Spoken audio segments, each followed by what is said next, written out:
மத்தேயு எழுதிய நற்செய்தி அதிகாரம் 4 இறை வசனங்கள் 12 முதல் 23 முடிய.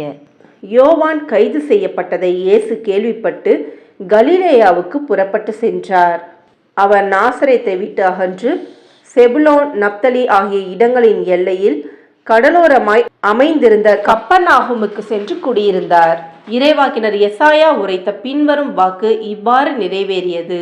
செபுலோன் நாடே, நப்தலி நாடே, பெருங்கடல் வழிப்பகுதியே, யோர்தானுக்கு அப்பால் உள்ள நிலப்பரப்பே, பிற இனத்தவர் வாழும் கலிலேய பகுதியே, காரிருளில் இருந்த மக்கள் பேரொளியைக் கண்டார்கள். சாவின் நிழல் சூழ்ந்துள்ள நாட்டில் குடியிருப்போர் மேல் சுடரொளி உதித்துள்ளது. அது முதல் இயேசு, மனம் மாறுங்கள், ஏனெனில் விண்ணரசு நெருங்கி வந்துவிட்டது என பறைசாற்றத் தொடங்கினார்.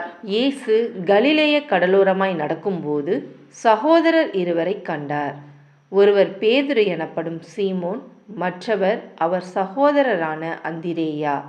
மீனவரான அவ்விருவரும் கடலில் வலைவீசிக் கொண்டிருந்தனர். இயேசு அவர்களை பார்த்து, என் பின்னே வாருங்கள், நான் உங்களை மனிதரை பிடிப்பவர் ஆக்குவேன் என்றார். உடனே அவர்கள் வலைகளை விட்டுவிட்டு அவரை பின்பற்றினார்கள்.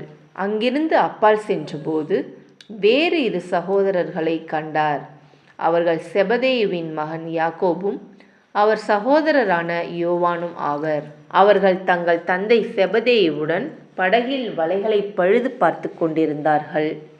இயேசு அவர்களையும் அழைத்தார். உடனே அவர்கள் தங்கள் படகையும் தந்தையையும் விட்டுவிட்டு அவரை பின்பற்றினார்கள். அவர் கலிலேய பகுதி முழுவதும் சுற்றி வந்தார். அவர்களுடைய தொழுகை கூடங்களில் கற்பித்தார்.